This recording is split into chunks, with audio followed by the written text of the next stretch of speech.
April 11th, 1965.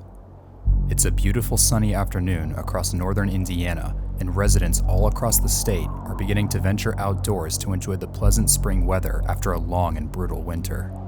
None of them could have imagined that in just a few short hours, they would be at the center of one of the worst tornado outbreaks in American history.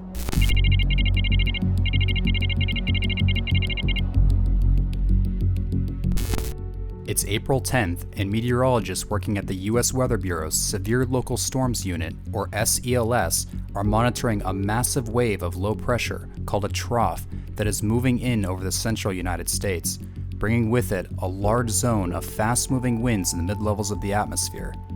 This powerful trough generates an unseasonably strong surface low-pressure system called a mid-latitude cyclone, drawing in not only warm moist air from the Gulf of Mexico, but also a layer of warm dry air aloft originating from the desert southwest called the elevated mixed layer, or EML. As these air masses begin to migrate to the northeast, the EML begins to overspread an expansive plume of warm moist air, placing a capping inversion, or lid on the atmosphere. This capping inversion is preventing the warm moist air near the surface from rising and forming clouds, allowing the sun to continue heating up the air near the surface and creating a very unstable atmosphere, with the amount of energy available for thunderstorms rising to over 1,000 joules per kilogram. At the same time, the rapidly strengthening surface low-pressure system is drawing in a powerful low-level jet of air rushing north, while the winds just above turn rapidly towards the east and spread apart with height, generating record levels of wind shear, measuring over 100 knots in the lowest 6 kilometers of the atmosphere. These meteorological factors are coming together to create a volatile atmosphere that will cause any storms that develop to organize into powerful, long-lived thunderstorms with rapidly rotating updrafts called supercells, capable of producing long-track, violent tornadoes. It's now 12:30 p.m., and the meteorologists at the SCLS office in Kansas City, noting that all the key ingredients of a devastating tornado outbreak have fallen into place over the Midwest, issue a severe weather forecast statement for northern Illinois, eastern Iowa, and southern Wisconsin, noting the possibility of supercell thunderstorms capable of producing powerful tornadoes. And only a few minutes later, that terrible possibility would come true. Just before 1 p.m., a region of extremely fast-moving winds aloft within the larger trough called a jet streak overspreads the cold front into the open warm sector, and the capping inversion that has been holding down the powder keg of instability below it breaks, and supercell thunderstorms explode ahead of the cold front. The first tornado of the day would reach the Earth at 12:55 p.m. Central Standard Time, just northeast of Tipton, Iowa, and track for roughly 32 miles, obliterating numerous farms at violent intensity before lifting near Springbrook, Iowa, taking a man's life with it. The same supercell thunderstorm responsible for the violent tornado near Springbrook cycled and produced another family of tornadoes, including a twister that hit Monroe, Wisconsin, damaging numerous structures, including a hotel which had its roof removed, and another near Evansville that tracked for 23 miles before producing a strong tornado near Jefferson, Wisconsin, reaching over 3/4 of a mile wide, leveling a forest, tossing cars off the roads, and destroying numerous buildings. The tornado would track for a total of 14 miles, claiming 3 lives before dissipating near Ashipun. Further to the south, another cluster of supercells formed over northern Illinois, spawning several damaging tornadoes, including a strong tornado that struck near Druce Lake, and a devastating tornado that formed near the Crystal Lake area, damaging or destroying numerous structures, tossing large vehicles through the air, completely sweeping away several homes and scattering both debris and victims considerable distances away. The tornado claimed the lives of 6 people, leaving behind terrible destruction. However, the nightmare was only just beginning. It's now 4 p.m., and the conditions in the open warm sector ahead of the cold front are rapidly deteriorating into one of the most volatile atmospheres for tornadoes ever seen over the Midwest. And at 4:20 p.m., the SCLS unit issued another severe weather forecast for a portion of this area over northern Indiana to northwestern Ohio and southern Michigan, expecting strong tornadoes. Only a few minutes later, more supercells exploded along the cold front in northeastern Illinois and quickly drifted to the northeast. One of these storms became dominant and at 4:45 p.m. produced its first tornado. The tornado reached the earth as a narrow funnel near Hamlet before causing its first major damage near Kuntz Lake, damaging or destroying hundreds of structures and continued to gradually widen. It then passed near the outskirts of the town of La Paz, where several photographs were taken of the tornado by the Indiana State Police, showing the tornado as a brilliant white tube moving quickly across the farmland. However, as the La Paz tornado is beginning to weaken, the same parent supercell thunderstorm cycles and produces a second, even more violent and far more infamous tornado 3 miles to its southeast. Twin twisters were now tearing through northern Indiana. At 5:18 p.m., the southern twin rapidly strengthened as it slammed into the town of Wakarusa, Indiana, causing severe damage to many structures and claiming the life of a child before racing off to the northeast. At 5:24 p.m., the La Paz tornado to the north dissipates as the rapidly strengthening tornado just to its south begins to close in on the town of Midway. What followed is one of the most iconic moments in the history of violent tornadoes. At 5:30 p.m., reporter Paul Huffman and his wife Betty are traveling northwest on US Route 33 when they suddenly notice the swirling dark cloud of the approaching twister. As the monster approaches, Paul takes a series of 6 photographs showing the tornado splitting into twin funnels orbiting around each other as the tornado obliterates the Midway trailer court, claiming the lives of 10 people and injuring countless others. Past Midway, the tornado raced to the northeast, obliterating the small subdivision of Jefferson Place, killing several more before slamming into the outskirts of the town of Middlebury, tossing cars and destroying numerous homes before finally dissipating just northwest of the main part of town, claiming the lives of 31 people. Yet, at the same time the Midway tornado is devastating the community of Wakarusa, 60 miles back to the west, another long-track powerful supercell, trailing just behind the first, strengthens and at 5:10 p.m. produces the first tornado in a devastating tornado family that will continue for the next 200 miles. The tornado caused no visible damage for the first 14 miles of its life before strengthening considerably as it approached the town of South Wanata and was photographed by a nearby local, appearing as a tall cone tornado with a debris cloud at the surface while destroying several rural homes and barns, several of which were destroyed at near violent intensity. However, the tornado thankfully remained quite narrow and caused minimal damage and no fatalities as it tracked through a mostly rural area, leaving severe damage in its wake. Meanwhile, back to the east, at the same time the Midway tornado is beginning to weaken, its parent supercell once again cycles and produces yet another tornado 5 miles to its south at 5:40 p.m. Starting out as a waterspout over the Goshen Pond, the tempest caused no visible damage for the first 8 miles of its track before rapidly intensifying as the storm destroyed several farms near Indiana State Road 13. The tornado then struck the community of Rainbow Lake just south of Shipshewana, causing devastating damage as it obliterated 12 homes and swept their foundations clean of debris, killing 17 people. Those who lived to tell their stories described the tornado as a cage of serpents writhing around a central point that evolved into a large beast with tentacle-like appendages reaching out horizontally, the unmistakable sign of a multiple vortex tornado. The tornado traveled for another 20 miles before finally dissipating around 6 p.m. However, from here the outbreak turned it up to 11. Around the same time that the Shipshewana tornado is beginning to dissipate,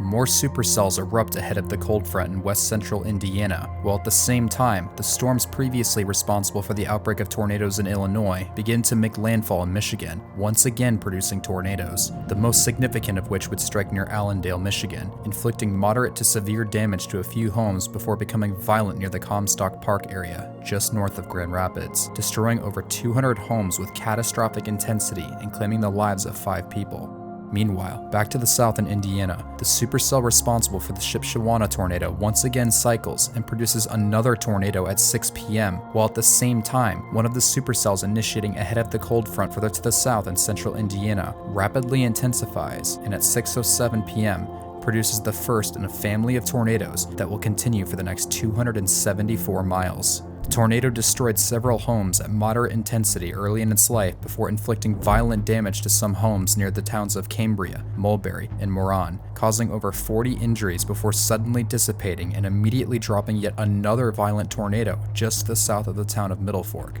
Unbelievably, at the exact same moment, the supercell responsible for the Wanata tornado cycles and produces an even more intense tornado at 6:10 p.m., heading straight for the city of Dunlap, Indiana. The tornado started out damaging trees just west of State Road 331, traveling through a mostly rural area, claiming 2 lives as it rapidly intensified into an extremely violent tornado, closing in on the same areas impacted by the Midway tornado an hour earlier. Yet, because of the damage caused by the first tornado, very few people received warning of the monster roaring towards them.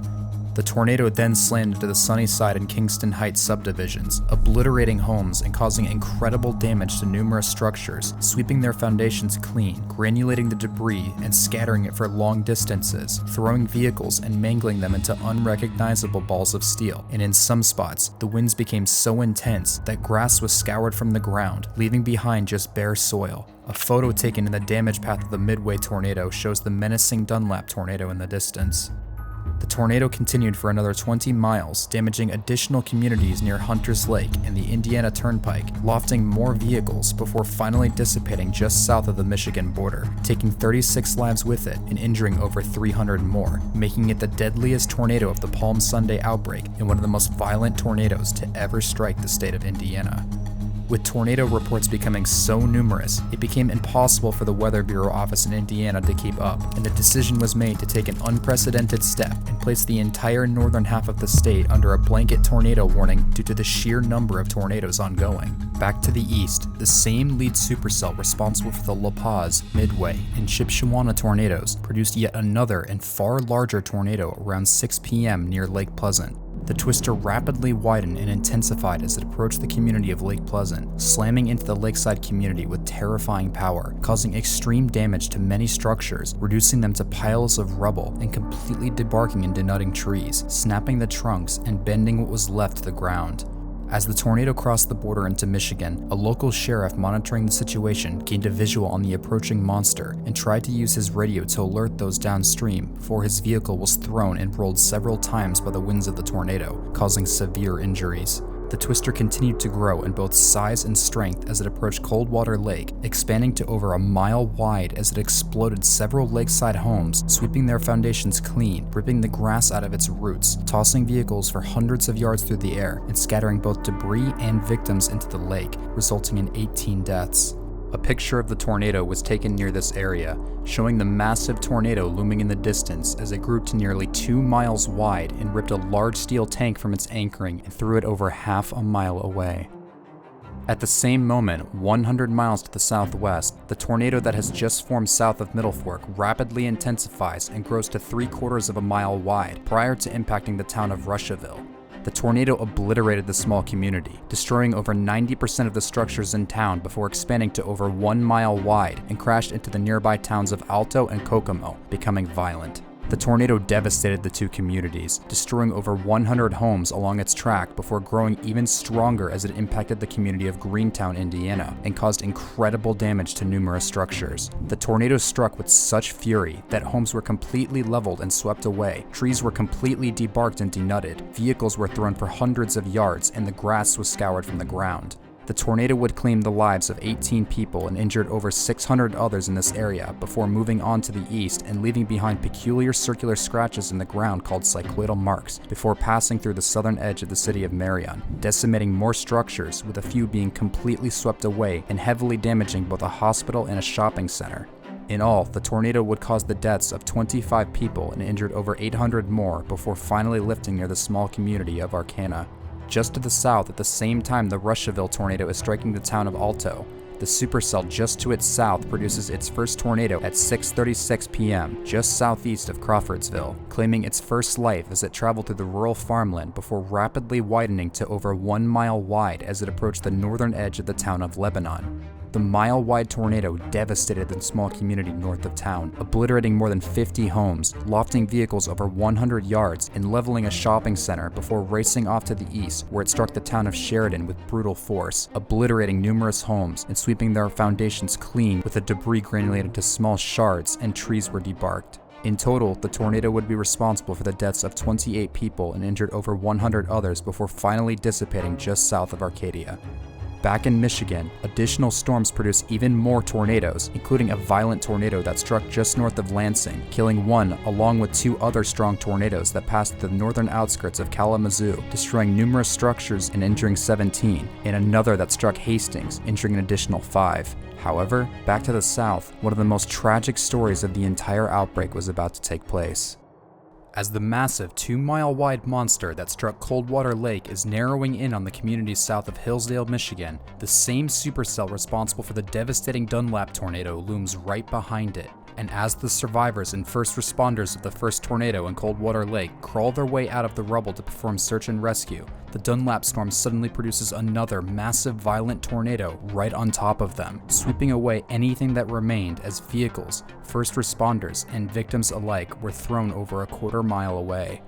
Twin mile-wide monsters were now terrorizing the same communities in southern Michigan. Back to the west, the first of the two massive tornadoes slams into the community of Bawbeast Lake, destroying many structures and lofting a freight train into the lake before widening again as it struck the communities of Manitou Beach, obliterating and completely sweeping away several homes and scattering the debris into nearby Devils and Round Lakes. The local church, with dozens of people attending the Palm Sunday services, collapsed in the face of the violent winds, trapping over 50 people for hours and killing 8 of them. 30 minutes after the first, the second massive wedge tornado again tracks over the same areas as the first and impacts the residents around Bawbeast Lake and Manitou Beach a second time, hitting many of the same homes impacted by the first tornado and causing numerous additional fatalities. Tragically, 6 of those fatalities came from just one family who perished after surviving the first tornado when the second hit their home. Back to the east, the first tornado continued to smash the rural areas near the town of Onstead and Tipton, followed closely behind by the second. After both tornadoes had passed, 94% of the structures in the town of Tipton were destroyed as the paths of the two enormous wedge tornadoes became increasingly difficult to tell apart. Further to the northeast, the first twister passed very close to the town of Tecumseh and hit an anemometer on top of a tower at the local airport. Despite only being grazed by the outer edge of the tornado's circulation, the anemometer recorded an unbelievable wind speed of 151 miles per hour as the center of the tornado passed just to its north, a record for the highest wind speed ever measured in a tornado that would stand for the next 26 years. The two tornadoes would continue for another 20 miles, causing additional destruction to the city of Milan before dissipating 30 miles southwest of Detroit. In total, the two massive tornadoes carved a combined path of complete devastation over 90 miles long and at points nearly 4 miles wide, claiming the lives of 44 people and injuring nearly 600 others. Back to the south, the supercell responsible for the tornado that leveled most of Greentown and Russiaville cycles and produces a third violent tornado at 7:20 p.m. near the town of Rural, Indiana, causing severe to violent damage as it passed through the towns of Keystone, Lynn Grove, Byrne, Wilshire, and Jonestown, leveling many homes and large structures and leaving behind additional cycloidal marks before abruptly dissipating. Despite the tornado's terrifying power, it thankfully traveled through a relatively rural area over its 50-mile track, resulting in only 4 deaths and 125 injuries. From here, the outbreak moved into Ohio, as the same thunderstorm responsible for the previous tornadoes cycled and produced the storm's 4th violent tornado north of the town of Elida, resulting in the deaths of 13 people and injuring 103 others before dissipating southeast of Findlay. At the same exact time, another supercell formed 50 miles to its north, approaching the city of Toledo, Ohio, and produced one of the most intense and devastating tornadoes of the entire outbreak. The twister reached the earth at 7:30 p.m., decimating numerous homes in the Toledo suburbs to an incredible degree, with many of them being completely destroyed with the debris swept clean off their foundations. Vehicles were once again lofted and thrown great distances through the air, including a bus that was flipped and crushed, resulting in the deaths of 5 people on Interstate 75. An alleged photograph of the event surfaced showing the tornado as a haunting pair of glowing funnels displaying some sort of strange electrical phenomena as the twister terrorized the Toledo suburbs. In all, the tornado would result in the deaths of 18 people and injured over 200 others before disappearing into the darkness over Lake Erie. After the Toledo tornado, several other significant tornadoes would touch down across Ohio, including a violent tornado that struck near the town of Fort Loramie, killing 3, and a long-track tornado that struck the town of Rockaway, killing 4 more, before the same supercell thunderstorm responsible for the 4 previous violent tornadoes across central Indiana approaches the outskirts of Cleveland, Ohio, and at 11:08 p.m. produces another monster twister masked by the darkness of night. The tornado touched down just southwest of Pittsfield and struck the town only minutes later, causing incredible destruction, with dozens of homes literally vanishing into the darkness, with no trace of them ever found. Nearly the entire town was obliterated, with almost nothing left remaining. The tornado destroyed several additional communities at varying strength before reaching northern Strongsville, where it once again completely leveled many homes with the debris swept away, leaving nothing left of the structures, before dissipating just northeast of town, taking 18 lives with it and injuring 200 others. As the night drew on, a few other weaker tornadoes would strike rural communities across Ohio, but thankfully for the survivors, the outbreak was finally coming to an end. By the time the sun had risen on April 12th, 266 people had been killed, with more than 3,000 sustaining life-altering injuries from an onslaught of at least 55 tornadoes stretching across the Midwest in what would come to be the second most violent tornado outbreak in U.S. history and the 4th deadliest day for tornadoes ever recorded in the United States. The Palm Sunday tornado outbreak would go down as the single most destructive day for tornadoes in American history, leaving behind apocalyptic levels of death and destruction matched only by the 1925 tri-state tornado and the 1974 and 2011 Super Outbreaks. Tragically, the Palm Sunday tornado struck on a religious holiday weekend on the first warm day of the year, luring many outside and away from both shelter and a way of receiving warnings, greatly magnifying the terribly high death toll and forcing the National Weather Service to make sweeping changes in the way they warn the public about tornadoes. Yet, despite the unimaginable levels of devastation, one man took a particular interest in the damage left behind by the historic tornado outbreak. A 44-year-old Dr. Tetsuya Fujita seized the opportunity to document such a historic event in unprecedented detail, chartering a series of flights to survey the damage from the air and reconstruct the entire outbreak, using his meticulous documentation of the damage to put forward new theories on the internal structure of tornadoes, and developed a new way of categorizing a tornado's strength based on the damage they leave behind, called the F-scale, ensuring that those who lost their lives in the devastating Palm Sunday tornado outbreak were not lost in vain.